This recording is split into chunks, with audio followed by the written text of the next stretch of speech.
আর তোমার এই যে প্রতি মাসে মেডিসিন দিই, তোমার এই যে জিঙ্ক খাওয়াই, ক্যালসিয়াম খাওয়াই, এডিসি খাওয়াই। তারপর হচ্ছে তোমার আমার কাছে এখন দুইটা আছে বড় মুরগি, আর বাচ্চা আছে 9টা কি 10টা।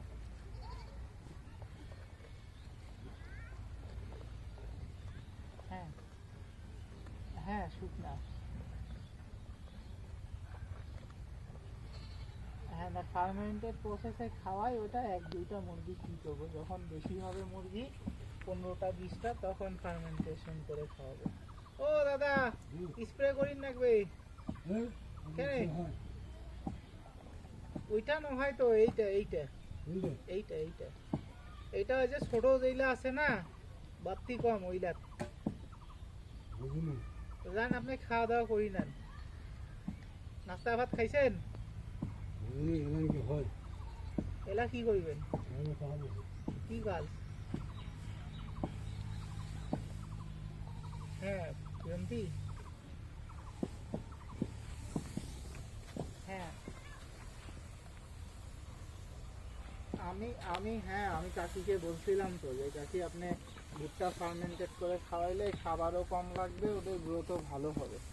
ফার্মেন্টেশনে তোমার শুধু ভুট্টাই না, ওইখানে ধরো তোমার ডিসিপি, না না না, ডিসিপি দিতে হবে, টক্সিন বাইন্ডার দিতে হবে, তারপর হচ্ছে প্রিমিক্স দিতে হবে, ভিটামিন। এইগুলো না দিলে কি আর শুধু ভুট্টা খেয়ে গ্রোথ আসে? এগুলো 1 মাস খাওয়াইলেই হাঁসগুলো একদম তোমার সেই হয়ে যাবে।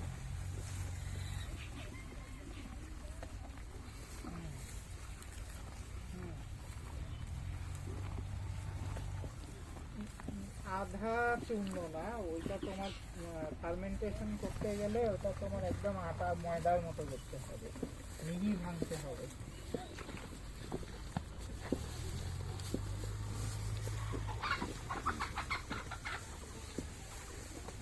ফার্মেন্টেশন তো ওই একটা প্রসেস, এটাকে তো ফার্মেন্টেশন বলে, ফার্মেন্টেড হবে যেটা তোমার। এটা হচ্ছে তোমার ব্যাকটেরিয়াগুলো, মানে তোমার ওইখানে হচ্ছে ভালো ব্যাকটেরিয়া দিতে হবে, ইস্ট দিয়া। ইস্ট হচ্ছে ব্যাকটেরিয়া, ইস্টকে অ্যাক্টিভ করতে হবে।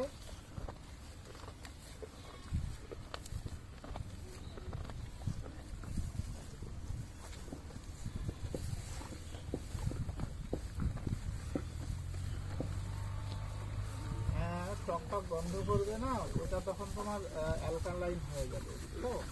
এটার মধ্যে তখন তোমার হচ্ছে অ্যালকালাইন স্টেজে চলে যাবে। এটার মধ্যে তখন হচ্ছে কি বলে, ইয়া তৈরি হবে আর কি। আর ওইটার মধ্যে তখন ব্যাকটেরিয়া গ্রো করবে, ওই অ্যালকালাইনটা তো তৈরি হবে ব্যাকটেরিয়ার দ্বারা। তো ওই অ্যালকালাইনটা ভালো, কিন্তু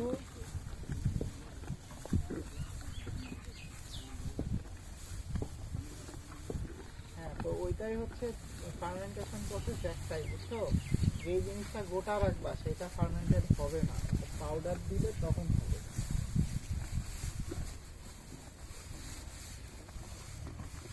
না, ভুট্টা ফার্মেন্টেড করতে